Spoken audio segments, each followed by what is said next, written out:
Haleluya, haleluya, haleluya. Shalom warga kerajaan, senang kali berjumpa dengan saudara dimanapun saudara berada. Doa saya setiap kita tetap sehat dan tentunya tetap dalam pemeliharaan Raja kita yang sempurna. Haleluya, haleluya, puji Tuhan. Nah, saudara masih dalam serial tentang keuangan ya. Beberapa waktu yang lalu saya berbicara salah satu yang membuat kita hidup diberkati oleh Tuhan, ya bukan hanya kita melakukan bagian kita yaitu bekerja keras, tapi kita mengembalikan milik Tuhan. Nah, saya percaya saudara kalau kita sudah melakukan hal-hal seperti ini, ada hal-hal yang berikutnya, step-stepnya yang tentunya harus kita juga sadari dan kita kerjakan ya saudara. Sebab saya percaya segala sesuatunya itu ya harus ada step-stepnya untuk mengisi satu dengan yang lainnya sehingga menjadi sesuatu hal yang luar biasa dan Tuhan akan memberkati hidup kita. Nah, oleh sebab itu mari kita pelajari beberapa tips yang ada bagaimana kita akan mengalami breakthrough secara keuangan dan kita akan bisa mempermuliakan apa yang Tuhan percayakan itu untuk hormat bagi kemuliaan namanya. Haleluya. Hal yang pertama saudara terkasih dalam Tuhan yang harus kita kerjakan yaitu kita harus membuat planning ya, plan your budget ya. Nah, mari kita lihat sama-sama dari kebenaran firman Tuhan. Lukas pasal 14 ayat yang ke-28 dikatakan, sebab siapakah di antara kamu yang kalau mau mendirikan sebuah menara tidak duduk-duduk dahulu membuat anggaran biayanya. Kalau cukup uangnya untuk menyelesaikan pekerjaan itu. Haleluya, haleluya. Pertanyaannya sekarang, apakah kita pernah mengevaluasi pengeluaran kita setiap bulannya? Ya, berapa jumlah uang yang kita pakai ya untuk pembayaran apa saja dan berapa yang harus kita tabungkan setiap bulannya. Pernahkah kita merenungkan ini saudara? Ya, kalau belum, mari kita hari ini belajar dalam perenungan ini. Kita jujur sama diri sendiri, kita bertanya sama diri sendiri ya. Sebab kalau saya boleh bertanya sama saudara bahwa sebetulnya kita mau jujur sama diri kita sendiri, kita itu hidup hanya untuk hari ini atau juga untuk masa depan ya. Kalau saudara menjawabnya seperti saya menjawab, kita hidup tentunya bukan hanya untuk hari ini, tapi untuk hari depan juga, untuk masa depan juga. Maka saya mau katakan sama setiap kita, sudah seharusnya kita semua punya kesadaran untuk mulai menyusun anggaran setiap bulannya dengan cermat. Haleluya, haleluya. Kita harus bisa mengatur, merencanakan keuangan kita sedini mungkin saudara. Misalkan, contoh, hari ini saudara belum menikah dan saudara punya impian untuk menikah, punya anak, bisa membeli rumah dan lain sebagainya. Nah, pertanyaannya bagaimana kita harus bisa merealisasikan impian tersebut jika kita nggak bisa mulai dari sekarang mengatur arus finansial kita tersebut. Ya, ini kan ya dalam bahasa kesehariannya bisa kita katakan ini konyol saudara kalau kita nggak mengatur tapi kita punya mimpi itu pengen terjadi saudara ya. Nah, oleh sebab itu ya kita harus mulai mengatur segala sesuatunya dengan strategi ya, dengan planning, dengan perencanaan sehingga apa yang menjadi kerinduan dan impian kita itu menjadi kenyataan. Puji Tuhan. Yang kedua, saudara terkasih dalam Tuhan, step kedua, first thing first. Ya, apa maksudnya Pak? Kita harus mulai mengerti tentang yang namanya priority atau prioritas ya.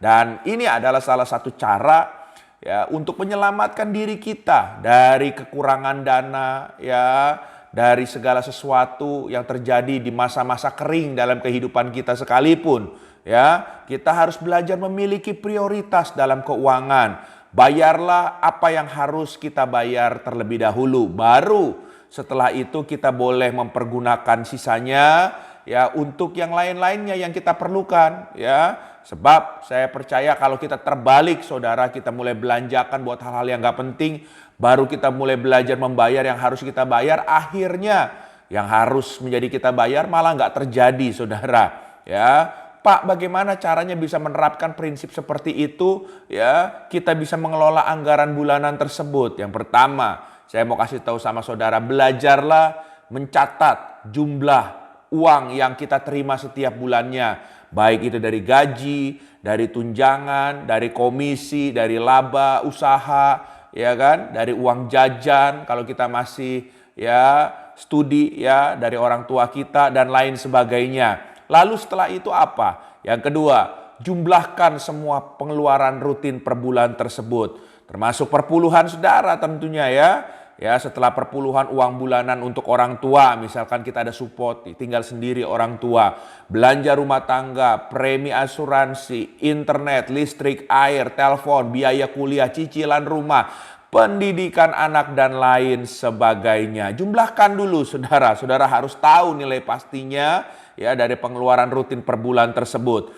Lalu apa saudara terkasih dalam Tuhan? Yang ketiga, kita harus bayar pengeluaran rutin itu sesegera mungkin pada saat kita dapat uangnya itu dan kita tahu itu harus kewajiban kita, bayarkan. Jangan tunda-tunda saudara. Ya, nanti kalau ditunda punya pikiran lain, punya keinginan lain, akhirnya ya kita bisa memakai uang itu untuk hal-hal yang lainnya juga. Ya, oleh sebab itu bayarkan pengeluaran rutin saudara. Dan setelah itu tentukan juga, jangan lupa ya setelah saudara bayarkan, ya saudara juga harus tentukan jumlah uang yang akan saudara tabung setiap bulannya. Ya, dan itu saudara harus pisahkan dananya itu ya yang saudara harus gunakan selebihnya itu dengan bebas. Ya, dan saudara harus tahu bahwa waktu saudara memegang prinsip ini, saudara harus punya tabungan setiap bulannya ini, saudara harus kerjakan. Baru sisanya itu yang saya katakan tadi yang terakhir, sisa dari uang tersebut, saudara yang disebut dana bebas itu. Saudara bagi 31 hari, ya hitunglah anggap setiap bulan itu ada 31 hari.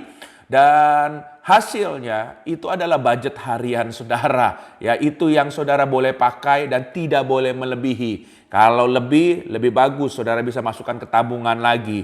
Puji Tuhan, haleluya. Juga saudara terkasih dalam Tuhan, pengaturan juga kita harus belajar saudara terkasih dalam Tuhan. Waktu kita mengerti prioritas, kita juga harus mempergunakan keuangan kita saudara dengan wise, dengan bijaksana ya. Sebab kalau pengaturan keuangannya ini buruk, nggak ada planning, nggak ada perencanaan, saudara setiap bulan saudara pasti akan habis. Ya, oleh sebab itu belajar, berpikir dulu dan kita belajar mengerti prioritas dalam mempergunakan uang kita. Hal yang ketiga, ya, tadi saya sudah sebutkan, saya sudah singgung yaitu save more. Ya, saudara harus menabung lebih lagi, saudara. Menabung adalah hal yang penting yang nggak boleh dilewatkan oleh setiap kita. Kita nggak ada yang tahu apa yang akan terjadi di kemudian hari. Kita nggak ada yang tahu ada keperluan-keperluan mendadak. Oleh sebab itu belajarlah menabung. Kita belajar dari semut. Amsal pasal 6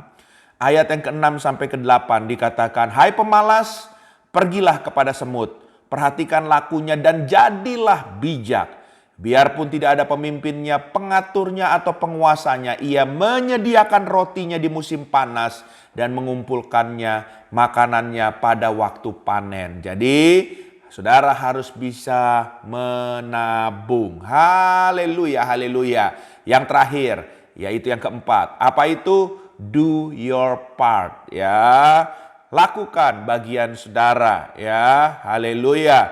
Ya, kalau saudara sudah melakukan 3 yang di atas, tapi saudara masih merasa kurang dan kurang dan kurang. Artinya saudara harus evaluasi sumber pemasukan Anda selama ini. Ya, mungkin sudah waktunya saudara dari evaluasi tersebut, saudara mungkin bisa ngambil keputusan-keputusan yang tepat. Tapi saya mau kasih tahu sama saudara, segala sesuatu itu harus ada bagian yang harus kita kerjakan. Enggak ada yang tiba-tiba mendadak diberkati oleh Tuhan. Kalau saudara melihat dari tokoh-tokoh Alkitab, ya, termasuk dari Abraham, dari Ishak, dari Yakub, semuanya. Kalau saudara boleh baca juga contoh-contoh mereka itu, salah satunya di Kejadian pasal 31, ayat 38 sampai 42. Semuanya dimulai dari bekerja dulu. Waktu mereka melakukan bagian mereka, maka berkat itu baru Tuhan bukakan. Dan hidup mereka semakin hari semakin baik. Bahkan Alkitab berkata hidup mereka sangat kaya. Wah, haleluya. Dimulai dengan satu kata, bekerja. Tapi jangan lupa, saudara juga harus mengandalkan Tuhan. Makanya harus balance. Matius 6 ayat 33 katakan, tetapi carilah dahulu kerajaan Allah dan kebenarannya, maka semuanya akan ditambahkan bagimu. Saya berdoa 4 hal ini, waktu kita terapkan dalam kehidupan kita, maka keuangan kita akan mengalami terobosan, akan sehat, dan nama Tuhan akan dipermuliakan. Tuhan memberkati. Haleluya. Izinkan saya berdoa buat saudara. Tuhan, hamba berdoa dalam nama Yesus. Saat ini juga tingkap langit terbuka, berkati setiap kami. Kalau ada pengaturan yang salah melalui kebenaran firman Tuhan, kiranya Tuhan ini menjadi bahan introspeksi dan Kau tolong kami dengan hikmat dan pewahyuan firman Tuhan. Kami dimampukan untuk kami berubah. Dan kami percaya akan ada hal-hal besar yang Kau nyatakan lebih lagi dalam kehidupan, khususnya terobosan secara finansial. Dalam nama Yesus kami berdoa. Haleluya. Amin.